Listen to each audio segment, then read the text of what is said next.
Yeah, I mean, I was training for Fadipe, who's a stand-up fighter, so the game plan was keep the fight standing, because I really worked hard. I wanted to prove a point with my stand-up against Henry Fadipe, because people were calling him a stand-up specialist. I believe he's not. So I was like, I'm going to prove a point with my stand-up.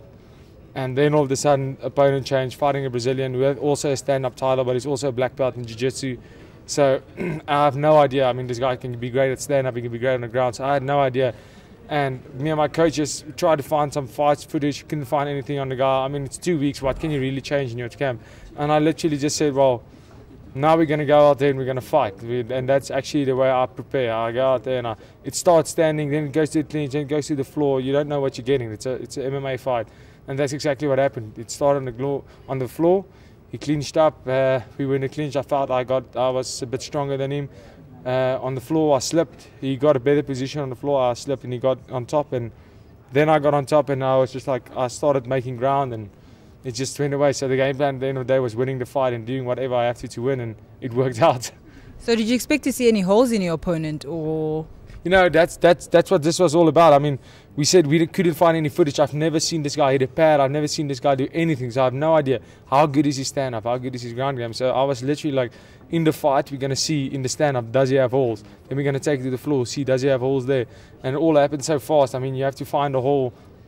You have to see the mistake and you have to take advantage immediately. So that made it hard. That's why I was a bit stressed out of this fight, because I'm putting my title on the line against a guy I know absolutely nothing about. That just shows you that on the African continent, MMA is right there with countries like Brazil, which is leaders in MMA in the world. So we are ready to compete with the rest of the world. So you mentioned having to take on Bahati. What's that whole brawl about? You guys have been at it for some time now. Tell me more. Yeah, I mean, the EFC said that I'm getting a shot at Yannick Bahati, and I'll take that shot any day. I mean, I am the #1 contender in the middleweight division. I've been the #1 contender for quite some time. I believe I fought Darren Daniels, went for #1 contender, but I was actually a welterweight. Went down to welterweight, got the belt there, then fought the #1 contender, who was Rafael Haratek, who was supposed to fight for #1 contender. I fought him on a short notice, I beat him, so I was #1 contender again. But welterweight's my division, and then I beat the #1 contender again in middleweight. And now, you know, taking 2 belts, who says no to that? And I believe I can beat Bahati any day of the week, 7 days out of 7. So why not take that fight and get another belt around the waist? So are we expecting to see you and Henry Fadipe in the cage anytime soon? There's no way you will ever see me and Henry Fadipe in the cage. Reason being? This is the 3rd time he's pulled out. I'm over this fight. I'm not getting myself psyched up. Even this fight, I didn't want to take this fight, but you know, it took a lot of convincing, and they convinced me to take the fight.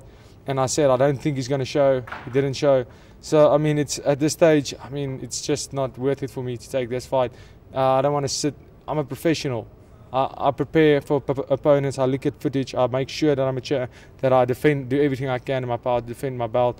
And guys pulling out, he just doesn't deserve the title shot. He doesn't deserve to be where I am. He doesn't deserve to fight for this gold, because he's not active. He's not doing what he needs to be doing. He's sitting and waiting for chances, and that's not how it works. You have to work your way. This is not easy to get, and he's getting it easy. But that's done now. If they force me to fight him for debate, they can rather take my belt. But there's no way I'm stepping in the cage with him ever again. He had his chance. That's very deep. So, what can fans take away from tonight's fight? South Africa is right up there with the best in the world, and we don't have to take a step back for anybody. Brazil, US, any country in the world. I mean, I took this guy out. This guy is a proper fighter. Let me tell you that. Just before the fight, I heard some guys. He's been training with some. He trains out of one of the world-leading gym with some really top guys, UFC guys, Bellator champions. He's the real deal. And you know, I train out of a small gym in South Africa. We are the best gym, and you know, according to his gym, they probably never heard of us. But this fight just showed this guy is a proper grappler. He's a proper striker, and I mean. I beat him quite convincingly tonight, and I think that just shows you that the EFC is up there with the top promotions in the world. And South African fighters, there are a lot of guys in South Africa who are on par to compare with the best fighters in the world, and right up there. So what can we expect from Dricus du Plessis in the future? More wins, more first round finishes.